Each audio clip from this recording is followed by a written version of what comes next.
Bom dia para todos vocês. Uma alegria estar aqui com vocês, poder bater um papo rápido. Não quero... Ele falou em palestra, mas não vai chegar a ser uma palestra.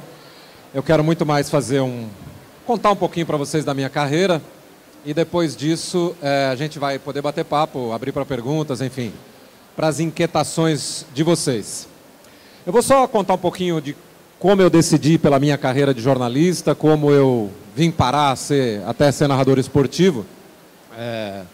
Eu já tenho 33 anos de carreira. Quando eu tinha a idade de vocês e estava vivendo a angústia que vocês vivem hoje de escolher carreira, de escolher faculdade, por que caminho seguir, o meu sonho, na verdade, era ser escritor. Eu sempre gostei muito de escrever. E eu queria ser um ficcionista, eu queria ser um romancista, enfim. Mas rapidamente eu percebi que eu não tinha talento para isso. Então a forma que eu encontrei de trabalhar escrevendo, né, de ser um escritor, mas trabalhando e ganhar dinheiro com isso, foi fazer jornalismo. Eu entendia que trabalhando numa redação de jornal eu ia ter a chance de fazer as coisas que eu gostava de fazer, escrevendo, e ao mesmo tempo ter uma profissão, já que como escritor eu não teria muito sucesso.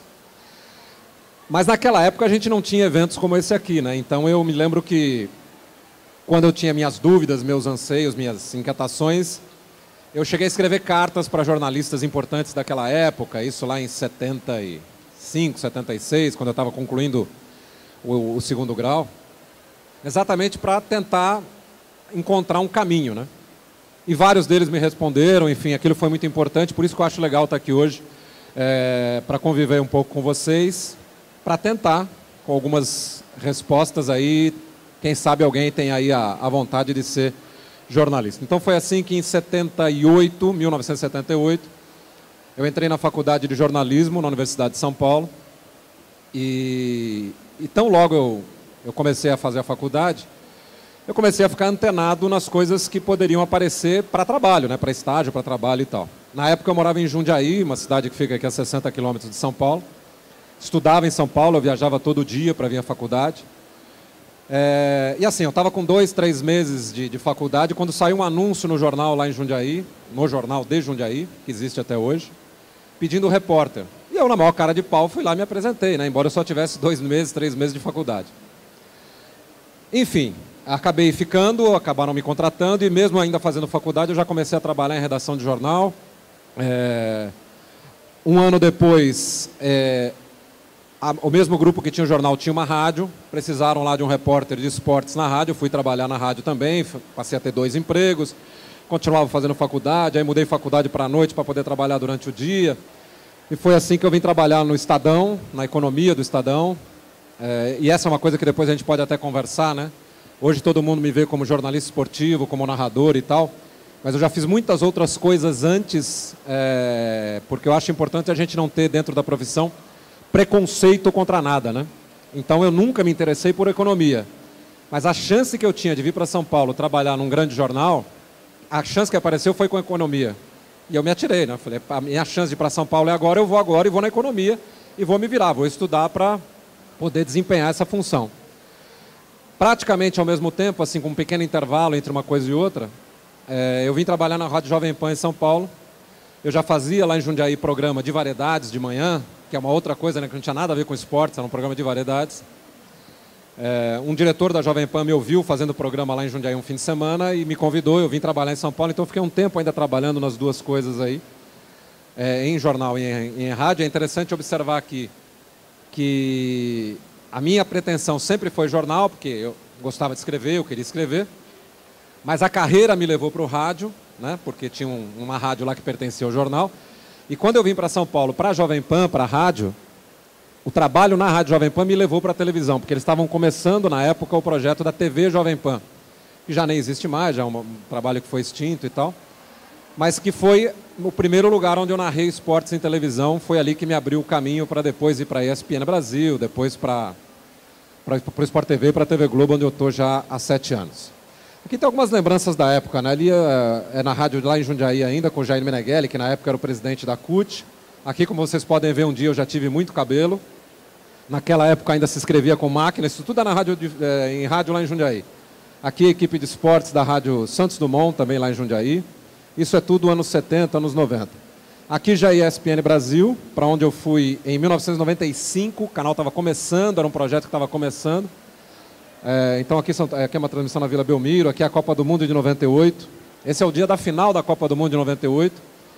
Aquele gordinho ali é o Tostão, que era comentarista da ESPN Brasil, e aqui o Pelé. Então, que trio, hein? Eu, Pelé e Tostão. E essa foi o dia da final, porque a posição da Globo, o Pelé era o comentarista da Globo naquele ano, era bem embaixo da posição da ESPN Brasil. Então eu consegui essa foto aí com os dois grandes atacantes da de 70. Aqui também é a cobertura da ESPN na Copa, aquilo também é Copa de 98, ali o Vanderlei Nogueira da Jovem Pan, o Tostão. Aqui ainda voltando um pouco mais, ali a redação do Jornal da Cidade, em Jundiaí.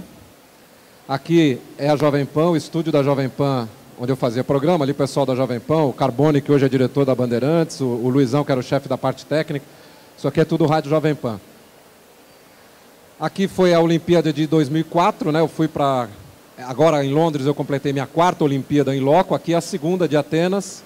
Ali o João Palomino, aqui o pessoal da técnica da ESPN Brasil, onde eu estava na época. Aqui a Acrópole, né, de Atenas. E aí tem um pouco do que eu já fiz em televisão. A primeira Copa em 98, depois eu fui para de 2006 na Alemanha já pelo Sport TV. Estive na Copa da África do Sul. Aqui ainda não estava atualizado, né, mas os Jogos Olímpicos aí de Sydney e de Atenas, eu fui agora depois para Pequim, fui também para Londres, Mundial de Ginástica, Pan-Americano, enfim, Campeonatos Mundiais de Basquete. Aí um pouco das coisas que eu já fiz ao longo da minha carreira aí como jornalista esportivo. Aí são lembranças aqui do Pan-Americano, Jogos Pan-Americanos de 2007 no Rio de Janeiro, ali o Fernando Meligeni, né, que era comentarista de tênis, o Oscar e a Hortência do basquete, ali o Hélio Rubens, Miguel Ângelo da Luz, também do basquete, isso aqui é lá na Arena do Rio de Janeiro, ali o Maria Lenk, também no Rio de Janeiro, enfim, isso aqui é tudo do PAN de 2007. Aqui já mais recente, né, já é Copa do Mundo da Alemanha, ali com o pessoal da Globo, isso aqui foi a festa de encerramento da nossa cobertura lá, o Abel Neto, o Mauro Naves e o Kleber Machado, o pessoal da Globo. Aqui com o Maurício Noriega na Copa de 2010, já na África do Sul. Aqui Pequim, 2008, ali o Ninho do Pássaro, o Estádio Olímpico lá de Pequim, esse aqui é o Robson Caetano, né, que era comentarista de atletismo da Globo na época, hoje ele está na TV Record. E aqui é o Mundial de Ginástica em Londres, que a gente transmitiu lá em Greenwich, aqui é a famosa Tower Bridge. Ainda a Copa do Mundo da África do Sul, né, fazia muito frio lá, embora normalmente a Copa seja no verão, mas na África do Sul era no inverno, a gente pegou muito frio lá, são alguns dos locais. E aqui mais recente agora, né, foram fotos agora de 10 dias atrás da Olimpíada de Londres, ali pessoal, Bernardo Gama, que é coordenador, o Sérgio Maurício, que é narrador. Essa aqui é minha filha mais velha, que como vocês também já teve ansiedade de saber o que ia fazer, hoje ela é jornalista, mas é concorrente, trabalha na TV Record, a minha filha que estava também lá em Londres, agora na sua primeira Olimpíada. Acho que só, né? Bom, pessoal, esse é um resumo da carreira, o que na verdade eu queria contar com as perguntas, com as dúvidas de vocês, mas algumas coisas que eu acho importantes, né, de vocês perceberem. Primeiro, muitos estudantes me perguntam, mas ser jornalista dá dinheiro, é um emprego legal, você consegue ganhar bem e tal. Na verdade, eu acho que quando a gente vai escolher um trabalho, uma carreira que a gente vai seguir, a gente tem sempre a pretensão de ser uma coisa de muito tempo, se preocupar em fazer coisas que vocês gostem de fazer, coisas que deem prazer. A chance de você ser bem-sucedido e com isso ganhar dinheiro e se estabelecer na vida com a profissão, fazendo o que gosta, é muito maior do que se você fizer uma coisa que você não gosta só porque talvez aquela carreira tenha mais chance de ganhar dinheiro. Então, se eu pudesse dar uma primeira dica, é procurar saber o que você gosta de fazer, quais as coisas que te dão prazer para escolher uma carreira. E a partir daí, quando você for se desenvolvendo, você vai ter a chance de ganhar o dinheiro. Se preparar sempre, estudar muito, ficar por dentro de tudo. No meu caso, por exemplo, como jornalista, hoje eu trabalho muito, meu trabalho é com esporte, que é uma coisa pela qual eu sou apaixonado desde garoto, mas eu já trabalhei, como nós vimos ali, em economia, eu já trabalhei com programa de variedades, eu já fiz jornal, já fiz rádio, hoje estou em televisão, e tudo isso me ajuda muito hoje, mesmo sendo um jornalista especializado na área de esportes. Mas eu acho que eu sou uma pessoa bem-sucedida porque eu tive base para conhecer um pouco de economia, conhecer um pouco da área de variedades, cultura, enfim. Quanto mais bem formado você é, eu acho que a chance, especificamente no jornalismo, de você se dar bem é muito melhor. E acho que isso acaba valendo para qualquer carreira que vocês estejam pensando em escolher. A outra coisa que eu já disse um pouquinho é não ter preconceito, né? Por exemplo, se eu no começo da minha carreira botasse a ideia fixa de que eu queria ser jornalista esportivo porque era a área que eu gostava, que eu me dava bem e tal, eu sempre pratiquei muito esporte, provavelmente eu teria perdido algumas chances que eu tive na carreira. Porque a primeira chance que eu tive de sair lá do interior, onde os salários são menores, a estrutura é muito pior, você trabalha muito mais, para vir trabalhar num grande jornal em São Paulo, foi na economia. Não era a minha praia, mas eu vim porque era a chance que eu tinha de vir trabalhar num grande jornal. Então é não ter preconceito contra as oportunidades que aparecem na sua vida. Se eu tivesse, por exemplo, rejeitado a chance de vir trabalhar na Jovem Pan, porque era um programa de variedades, não era o esporte que eu gostava, provavelmente eu não teria vindo a trabalhar em televisão logo depois, porque o projeto da TV Jovem Pan, de TV, estava começando naquela época, o projeto do pessoal da rádio. E foi ali que eu comecei a ter as primeiras chances como narrador esportivo em televisão, que foi onde eu acabei me fixando depois. Então, acho legal vocês ficarem sempre muito atentos às oportunidades, não terem preconceito contra as oportunidades, se prepararem, né, para coisas que vocês não conhecem, para coisas que vocês não têm afinidade, porque muitas vezes é ali um passo só, né? O passo seguinte pode ser dentro da área que vocês estão mais interessados. E aí estou à disposição de vocês, para vocês perguntarem, trazerem dúvidas, ansiedades, mãozinhas levantadas, a jovem... Oh, tem um garoto ali, ó. Eu vou sentar, tudo bem? Bom dia, Milton. Bom dia. Prazer perguntar para você. Já há uns 5 anos que eu acompanho sua carreira, e um dos gols que mais me marcou, você narrando, foi o primeiro do Ronaldo, com a camisa do Corinthians, né? Me lembro plenamente da sua narração e eu gostaria de saber de você qual que foi o melhor momento da carreira sua, o melhor gol que você narrou e um dos momentos mais tristes. Acho que esse do Ronaldo foi muito legal, porque eu tinha me preparado para aquilo, né? Aquela coisa que eu falo naquela narração, ela estava preparada 2 semanas antes, né? Porque eu estava fazendo vários jogos seguidos dele, então eu sabia que a chance desse gol sair comigo era muito grande. Mas tem muitas coisas legais que eu fiz que não são do futebol. Hoje eu sou muito ligado ao futebol, pelas escalas que eu tenho, mas tem muita coisa que eu fiz em Olimpíada que eu acho que foram muito legais. Eu fiz agora em Londres 2 provas que eu acho que vão ficar marcadas.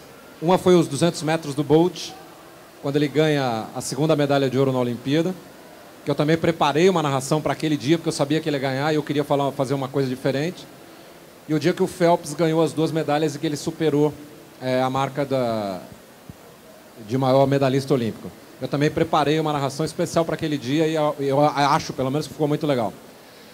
O gol, esse do Ronaldo, talvez tenha sido o mais marcante, porque foi uma coisa assim que normalmente eu não fazia. Eu tenho tentado fazer isso mais recentemente, que é você preparar coisas diferentes para momentos muito especiais. Aquele era um momento especial, né? O Ronaldo estava voltando, ele é um dos maiores jogadores da história, voltando a jogar no Brasil, era a primeira vez que ele marcava no Brasil. Eu tinha coisas preparadas, por exemplo, para se o Rogério Ceni fizesse o 100º gol com a minha narração. Quando o Romário estava para fazer 1000 gols, eu tinha uma narração preparada se eu narrasse o jogo. Infelizmente não aconteceu, né, porque não fui eu que narrei. Mas são coisas que eu tenho tido cuidado de preparar com um pouco mais de antecedência. Acho que no futebol, talvez esse gol do Ronaldo seja o mais marcante. Mas eu tenho, por exemplo, umas narrações da Olimpíada de 2000, quando a Cat Freeman ganha os 400 metros, ela era uma aborígene, uma australiana, o estádio tinha mais de 110 mil pessoas, também eu acho que ficou muito legal. Quando o Cielo ganhou ouro em Pequim, em 2008, eu estava lá, eu achei que a prova ficou muito bem narrada, enfim, modéstia à parte, né, mas eu tenho consciência de quando as coisas ficam legais. E tem vários momentos assim, de provas olímpicas e grandes campeonatos que eu acho que são muito bacanas. Rádio, TV e jornalismo, por exemplo. Essa é uma boa pergunta, porque eu tenho uma filha, como eu disse que vocês viram ali, que hoje ela é jornalista, que quando ela foi estudar, ela foi fazer rádio e TV. Se formou em rádio e TV.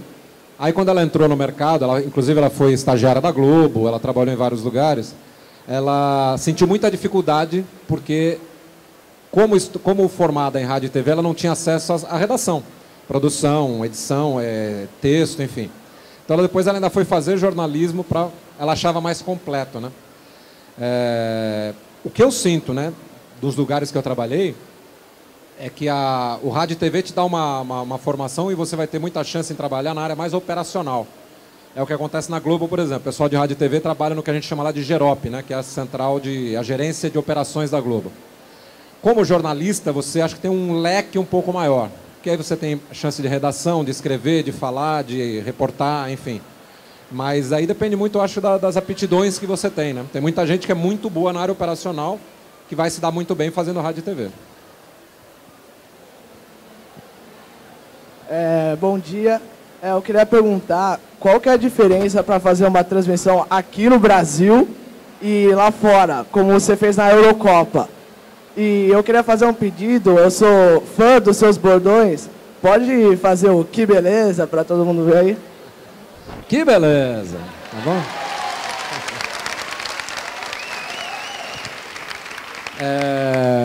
A grande diferença que tem de você narrar aqui no Brasil e narrar fora é que os estádios aqui são muito piores do que o que a gente tem fora nesses grandes eventos, né? Na Eurocopa, na Liga dos Campeões, na Copa do Mundo, enfim.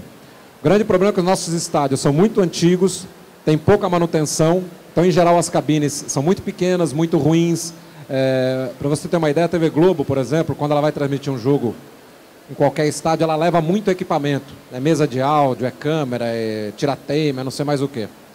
Tem muito lugar que ela não vai transmitir o jogo em loco, ela não leva o narrador e o comentarista lá, simplesmente porque não cabe tudo na cabine. Porque a cabine é tão pequena, é tão precária, que para não prejudicar a transmissão dela, ela prefere narrar de São Paulo, do estúdio, do que levar o cara no estádio. Muitas vezes as pessoas falam, pô, que preguiça, né? Podia ter levado o cara lá. Mas aqui na maioria das vezes os estádios não oferecem condições, principalmente no interior, né? Nos lugares menores, de trabalho mesmo. Então, se tem uma grande diferença, primeiro é a estrutura física dos locais onde a gente transmite. E a segunda é a própria organização dos eventos, né? Aqui os gramados são piores, aqui o jogo não começa na hora, aqui se o cara quer atrasar o começo do jogo, ele consegue. Nesses eventos que você vai fora do Brasil, nada disso acontece. Tudo é muito organizado, tudo é muito perfeito para o trabalho de todo mundo, né? Olá, Milton. Eu queria perguntar o que você pensa sobre não precisar fazer jornalismo, curso superior, para exercer a profissão. E eu queria perguntar se hoje tem bastante mercado para novos jornalistas. Olha, eu não sou radicalmente a favor do diploma de jornalista. Eu acho que tem muita gente que não tem diploma e que tem muita condição de exercer a função.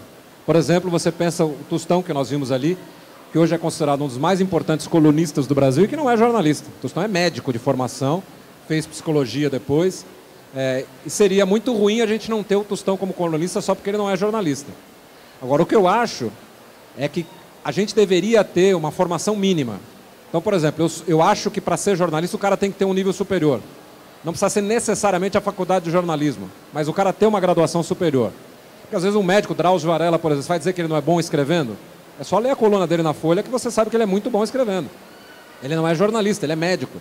Mas ele tem uma formação. Acho que a gente deveria ter como exigências, a minha posição, né?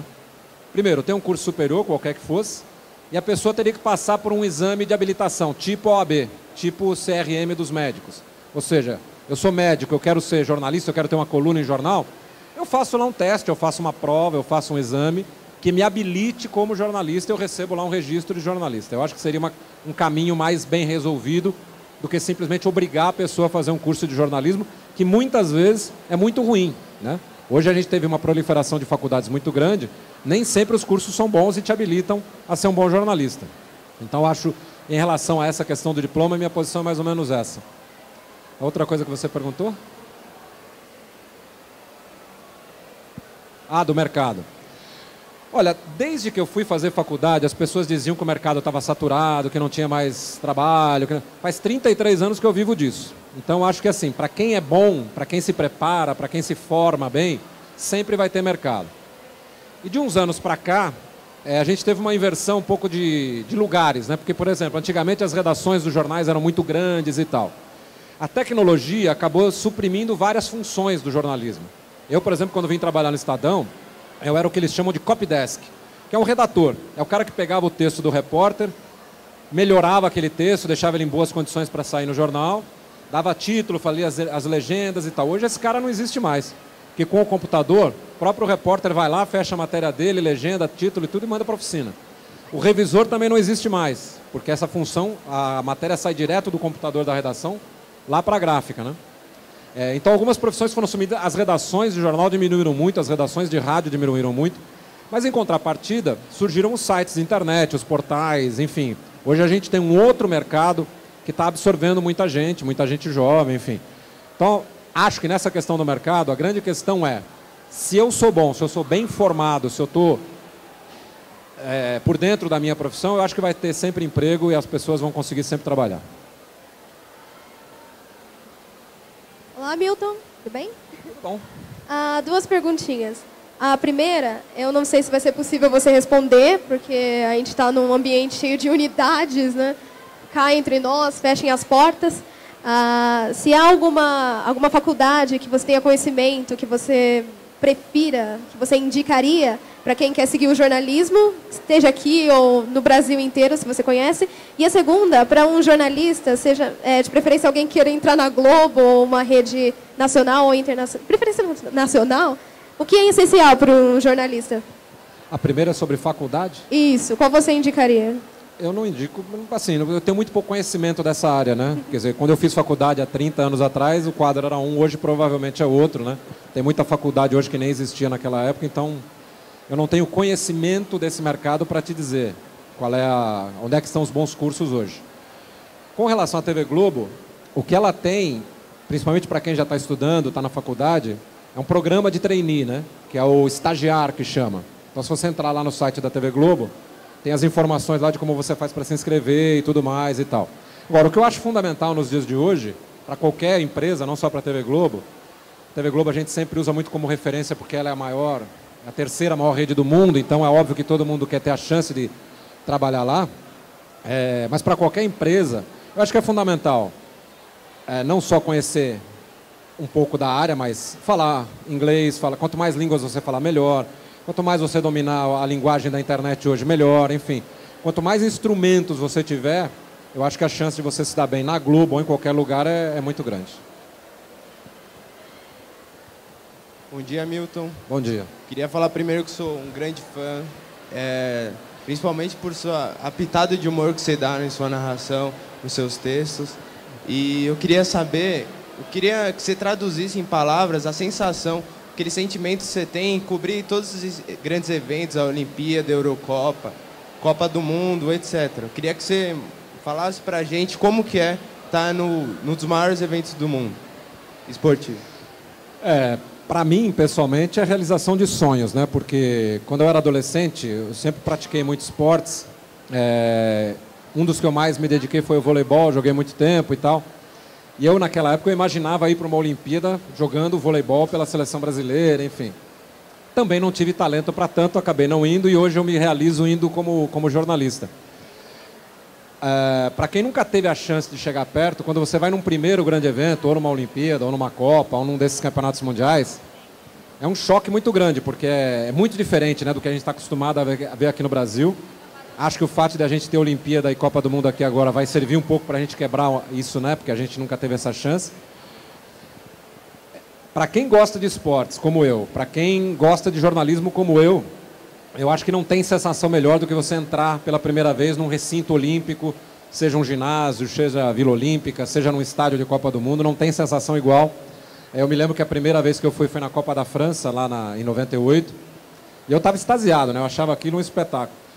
Em 2000, quando eu fui para a Olimpíada, eu achei ainda mais legal, porque a Olimpíada são várias Copas do Mundo ao mesmo tempo, né? Que você tem todas as modalidades sendo disputadas ali ao mesmo tempo, com os melhores do mundo, os melhores jornalistas de cada país estão lá, os melhores árbitros estão lá, tem muita gente de todos os lugares do mundo, enfim. Então é uma coisa assim que eu acho que só vivendo é que a pessoa tem noção de como é. Quando eu fui para a primeira Olimpíada, em 2000, eu dei um depoimento lá para a ESPN Brasil, no último dia da Olimpíada, que eu dizia que ninguém vai para um evento desse e volta igual. A gente sempre volta diferente. Em geral, a gente volta melhor profissional. A gente volta mais sensível com as coisas do esporte, enfim. Esse tipo de evento, ele modifica um pouco o seu jeito de ser. Tá bom? Sim. Bom, nós estamos terminando o nosso tempo aí. Eu queria agradecer a todos vocês aí pela presença, agradecer o convite de ter estado aqui. E boa feira para todo mundo.